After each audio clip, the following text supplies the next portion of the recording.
Hello दोस्तों, welcome back to my YouTube channel Big Think Education Hub. आज हम आपके सामने फिर एक नए वीडियो के साथ प्रस्तुत हुए हैं। आज हम पाठ 2 विलस्य वाणी में न श्रुता इस पाठ का अध्ययन करेंगे। तो सबसे पहला प्रश्न हम देख लेते हैं, उच्चारण करने का है। जैसे कस्मिंश्चित् विचिन्त्य साध्विदं क्षुधार्तः एतत् श्रुत्वा भयसंत्रस्तमनसां सिंहपदपद्धति समाआह्वनं प्रतिध्वनिः। अगला प्रश्न एक पद में उत्तर लिखना है। जैसे कि पहला है, सिंहस्य नाम किम। सिंह का क्या नाम था? तो सिंह का नाम था खरनखरः। दूसरा है, गुहाया स्वामी कहाँ आसीत्। गुफा का स्वामी कौन था? तो इसका उत्तर है दधिपुच्छ। तीसरा है, सिंह कस्मिन् समये गुहायाः समीपे आगता। सिंह कौन से समय में गुफा के पास आया था? तो इसका उत्तर है सूर्यास्त समय। नेक्स्ट है, हस्तपादातिका क्रिया के शाम न प्रवर्तन्ते। इसका उत्तर होगा भय संत्रस्त मनसाम। अगला है, गुहा केन प्रतिध्वनिता। गुफा में किसके द्वारा ध्वनि की गई, किसके द्वारा आवाज़ की गई? तो सिंह उच्च गर्जन, शेर की बहुत ऊंची आवाज़। अगला प्रश्न हमारा पूर्ण वाक्य में उत्तर लिखना है। जैसे कि पहला प्रश्न है, खरनखरः कुत्र प्रतिवसति स्म। खरनखर कहाँ रहता था? इसका उत्तर है खरनखरः कस्मिंश्चित् वने प्रतिवसति स्म। खरनखर किसी वन में रहता था। दूसरा प्रश्न है, महतीं गुहां दृष्ट्वा सिंह किम अचिंत्यत। बड़ी सी गुफा को देखकर शेर ने क्या सोचा? सिंह अचिंत्यत नूनम इत्यस्यां गुहा रात्रौ कोऽपि जीवः आगच्छति अतः अत्रैव निगूढ़ो भूत्वा तिष्ठामि।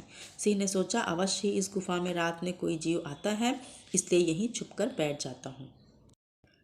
अगला प्रश्न है, श्रृगालः किम अचिंत्यत। सियार ने क्या सोचा? श्रृगालः अचिंत्यत, सियार ने सोचा, अहो विनष्टोऽस्मि। यह तो क्या हुआ, विनाश हो गया। नूनम अस्मिन् बिले सिंह अस्ति। अवश्य ही इस बिल में शेर है। नेक्स्ट है, श्रृगालः कुत्र पलायिता। सियार कहाँ भाग गया? उत्तर आएगा श्रृगालः दूरम पलायिता। सियार दूर भाग गया। अगला प्रश्न है, गुहा समीपमागत्य श्रृगालः किम पश्यति। गुफा के समीप आकर सियार ने क्या देखा? उत्तर है, गुहा समीपम आगत्य श्रृगालः पश्यति यत् सिंहपदपद्धति गुहायां प्रविष्टा दृश्यते न च बहिरागता। यानी गुफा के समीप आकर सियार ने देखा कि शेर के पैरों के निशान गुफा में प्रवेश करते हुए दिख रहे हैं, बाहर आते हुए नहीं दिख रहे हैं।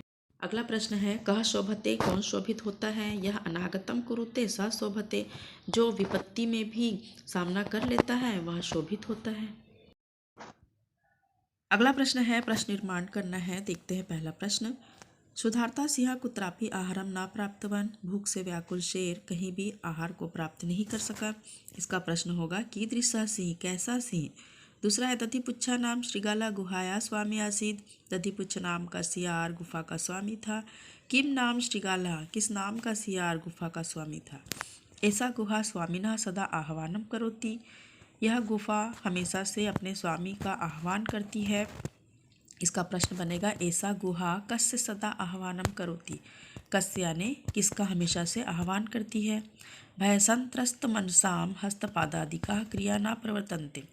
भय से डरे हुए के हाथ पैर की क्रिया नहीं होती है। इसका प्रश्न बनेगा, भय संत्रस्त मनसाम कीदृशा क्रिया न प्रवर्तन्ते। किस प्रकार की क्रिया नहीं होती है। आह्वानेन श्रृगाला बिले प्रविश्य सिंहस्य भोज्यम भविष्यति। आह्वान करने से सियार बिल में प्रवेश कर सिंह का भोजन होता। इसका प्रश्न बनेगा, बिले, बिले के जगह में हम लिखेंगे कुत्र। कहाँ प्रवेश करता है? किसी स्थान या जगह का रहने से हम वहाँ पे कुत्र का प्रयोग करते हैं। अगला प्रश्न है, घटना क्रमानुसारम वाक्यानि लिखत। यानी घटना कैसे कैसे क्रम के अनुसार हमको लिखना है। मैंने क्रम लिख दिया है, आप इसको अच्छे से क्रम वाइज लिख लेंगे। अगला प्रश्न है, यथा निर्देशम उत्तरम। जैसा निर्देश दिया गया है वैसा उत्तर लिखना है। जैसा कि पहला प्रश्न है, एकां महतीं गुहां दृष्ट्वा सः अचिंत्यत।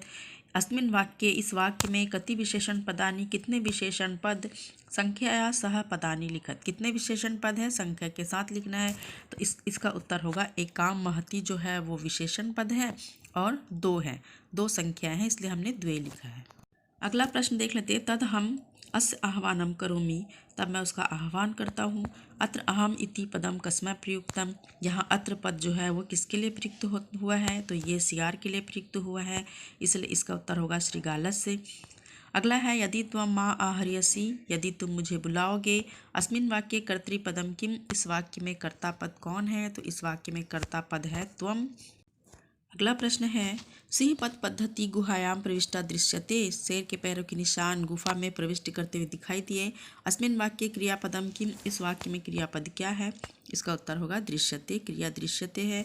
वने अत्र संस्थस्य समागता जरा, अस्मिन् वाक्ये अव्यय पदम किम, इस वाक्य में अव्यय पद क्या है?